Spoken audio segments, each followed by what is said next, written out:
program here on WESN. Good to see you. Welcome. Stay with us. We're coming back with lots more. We'll share with you. We'll tell you some of that. Colvin Blaze is an attorney. He's also a member of the IT McLeod Foundation, and they have an event coming up, including the showing of a big movie in the country. We will talk about that and what the work of the IT McLeod Foundation is. We'll get to him on the other side of this hour in the program. We're also talking with Mr. Farid Ali. He's an attorney who's our friend around these parts. We'll be talking with him in a moment from now about the fact that there was a member of the Trinidad and Tobago Defense Force who was seen as a person of interest, let's call it that, in the robbery at Pennywise a couple of days ago, well, into last week, and he was questioned for several days, and he was released because at the end of it, there was not enough information to charge him with anything. But what happens in cases like that, and how does that affect a person's reputation and their regard in the society? We will talk with Mr. Farid Ali about that, those things and more on the program this morning. Of course, we'll share with you what the COVID-19 numbers might be. We'll tell you about the Newsday, the question and the responses, and we'll take a look at what's happening around the region in those parts that we will set up this morning. So those things and more on the program. When we come back, we'll get going. Stay with us.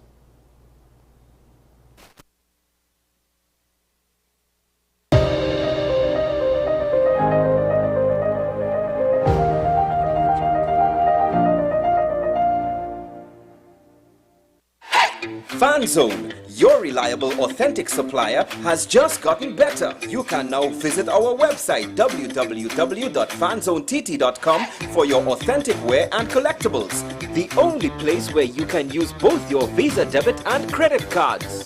Visit our website fanzonett.com to make your purchase today. With society plagued by a host of issues, with debates surrounding our urgent concerns falling short, with questions of our future not always being answered, the conversation continues. Join me, Kemuel Pascal, as the voice of the youth comes to life. We will confront the controversial topics of today's world to gain answers that are key for a better tomorrow. One and One with me, Kemuel Pascal, Wednesdays at 10 a.m. only on WESN Content Capital.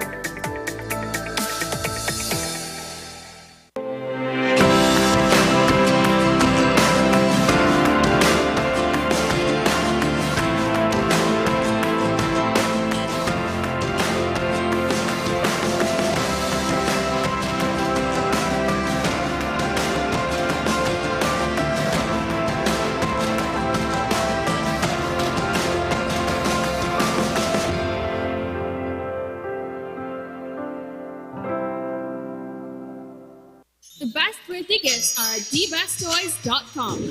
Shop for the best brands you love at the best prices. Like VTech, Leapfrog, Fisher-Price, Play-Doh, Hot Wheels, Barbie, Cocomelon, LOL, Baby Alive, Crayola. Visit us in-store at Forces Flagship MacBean. Shop online now at thebesttoys.com. Order via call or WhatsApp at 32DBEST to order. And remember, we have the best toys at the best prices. Every word, every line, every paragraph depicts a real moment in someone's life. A father, a sister, a mother, a brother. We at Newsday are dedicated to you, the people, and through independent, unwavering journalism, strive to always bring your stories to life.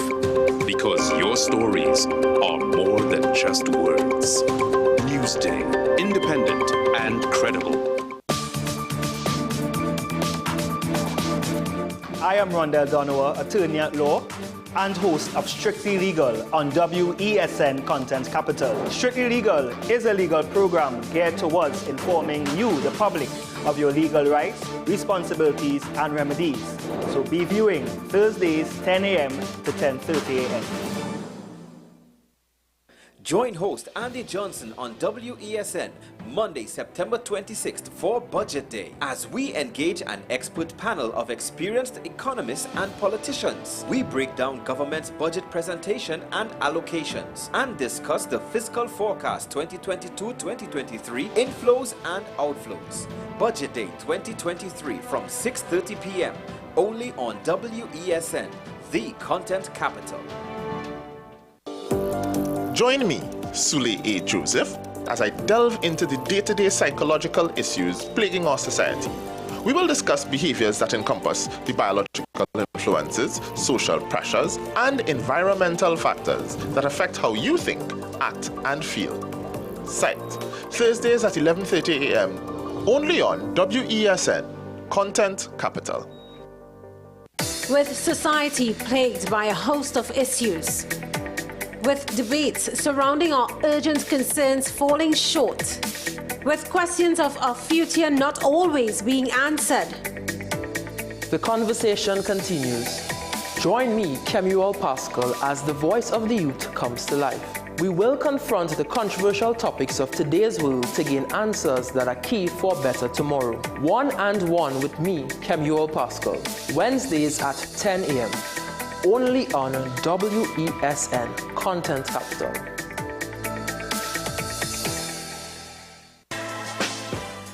Let your voice be heard. Call Madam Fix-It on WESN, the only place that effectively helps you with your woes. Having problems getting onto government agencies, water woes, NIS and pension problems, potholes, and much, much more. Call me, Madam Fix-It, every Monday, Wednesday, and Friday, right here on WESN. Let me fix it for you.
Delivered nationwide. Kiss enriched bread. Fill your day with love.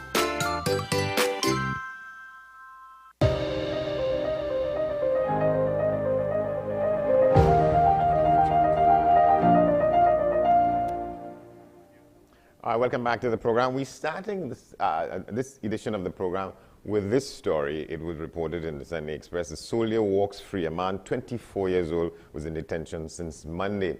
The robbery that ended up with the killing of 4 men accused to have been the perpetrators of this attempted heist on the Pennywise branch in La Romaine. All of the 4 were taken out. They had killed 2 security guards, and the rest of that story, which you know well. So this story says the soldier walks free. He had been in custody and under questioning for about a week. And it was said that he had been in custody since Monday after reporting to officers at the Laromaine police station that he had been held up by 6 men armed with rifles and he was robbed of his white Nissan X-Trail vehicle. And minutes before that, armed bandits had ambushed 3 allied security guards who were transporting thousands of dollars in sales from the Pennywise Plaza and shot to death 2 of them. Well, all of them were taken out, as we said, when the police found where they were and surrounded them. This officer, this member of the Trinidad and Tobago Defense Force, he told a legal officer, stated that she had been informed by a senior officer at the Homicide Bureau that there had been some inconsistencies in the soldier's account of him being robbed of his vehicle. But after all was said and done, he was released. The soldier's attorneys argued that the state was infringing on the constitutional rights of an individual to liberty against whom there was no evidence to charge. These things happen very often. Somebody would be seen as a suspect, whether a primary suspect, whether a tangential suspect, what's the legal term for it, but after sometimes days of questioning, there's nothing to go forward with and they are released. The question is, how does that affect somebody's standing, their reputation? This is a member of the Trinidad and Tobago Police Service, and what happens here? How is it that information is picked up and somebody spends days under questioning and then released with no charge? To help us understand that, defense attorney Farid Ali, our friend around here. Good morning, good to see you. Good morning, Mr. Johnson. It's a pleasure to see you again. All right, so, yeah, go ahead. In looking at the facts of this matter, what we have in Trinidad and Tobago and what governs how suspects are treated in relation to police investigations is what we refer to as the judge's rules. We don't have, as they have in England, what they call a Police and Criminal Evidence Act, which governs how arrests are conducted, for how long someone can be detained before one is released after being questioned by the police. In Trinidad and Tobago, it's less formal. It's what we call there's the police standing orders, and the police standing orders is a guideline which governs the relationship between police and suspects, police and persons who are the subjects of investigations. So the release of this young man, this 24-year-old member of the Trinidad and Tobago Defense Force, it's always subject to whether evidentially there's anything to tie him to the crime in question. Based on the report that is carried in the newspaper, the editorial, he offered an explanation that his Nissan X-Trail was stolen. He was a victim of robbery, and when making the report at the police station, the police officers detained him, kept him in custody as a person of interest. There's a difference between a suspect and a person of interest. A person of interest is somebody who the police believe may have questions or may have answers to questions that they may have. In this case, a robbery took place at the Pennywise outlet. The police detained this individual, this member of the Trinidad and Tobago Defense Force, purely to ask him questions, probing questions as to why is your vehicle involved in such an incident. He offered an explanation that he was robbed. It is up to the police, him having offered that explanation, to ascertain whether he was in any way connected to the deceased, simply meaning whether it was a joint enterprise between him and other persons, and he being the survivor, whether he should carry any culpability whatsoever.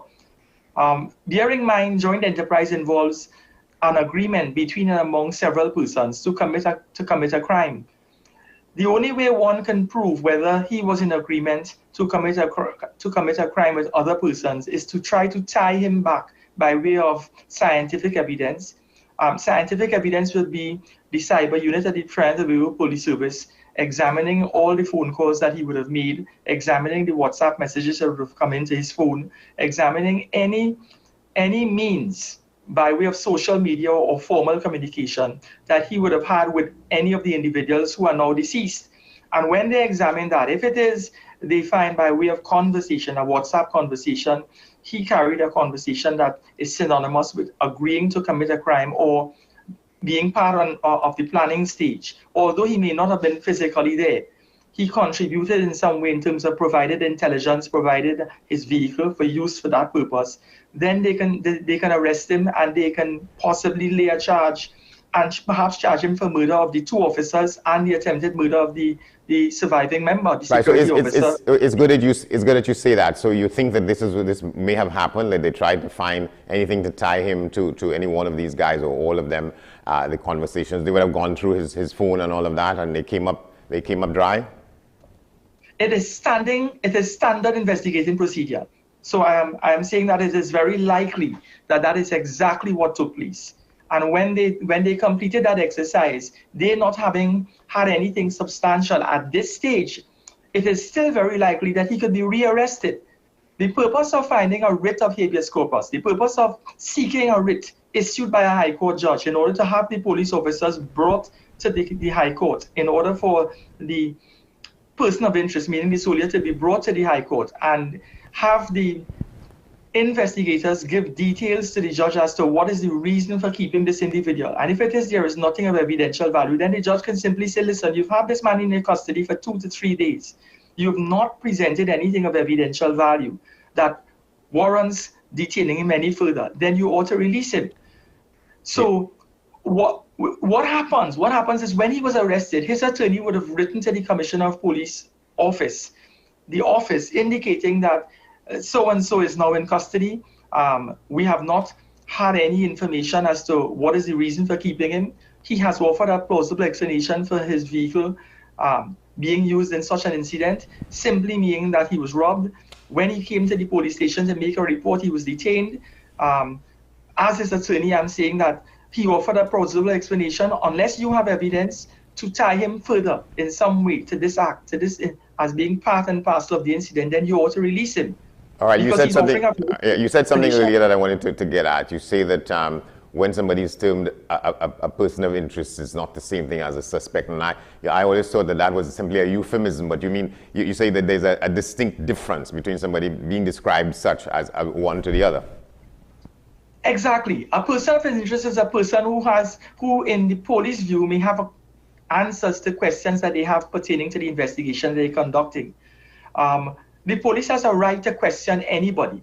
The police has a right to ask questions of him. You become more than, or it is enhanced or accelerated from a person of interest to a person who is a suspect when there's actual evidence that ties you to the incident. So a person of interest could be anybody. It could be somebody who was on the compound when the incident took place. In this case, he being the owner of the X-ray that was used in the commission of the offense, he becomes a person of interest. When they start questioning him, if it is he confesses, then the person of interest now becomes a suspect. Until there's something evidential that is concrete and solid, that actually, beyond any reasonable doubt or on some level, connects him directly to the incident, then he's not a suspect. So there's a creative distinction between a person of interest and a suspect. The police ask questions and they interrogate an individual to determine whether this person is a suspect, somebody who has a real and material part to play in the context of the evidence that they have. So if they can tie him back to the incident by way of phone calls that he may have made, by way of social media questions he would have communicated with the deceased, the persons involved, and those interviews, those social media correspondences tie him to the incident where he's saying, meet me here, let's do this, what are you going to do with the money, did you get the money? If it's answers like that coming out of the dialogue, coming out of the phone calls, coming out of the social media responses, then there's something real concrete that they can stand on. Right. There's a creative distinction. He was purely a person of interest. Right. And what happened? So he had been under questioning for 6 days. What is the allowable time legally by which somebody has to either be charged or released?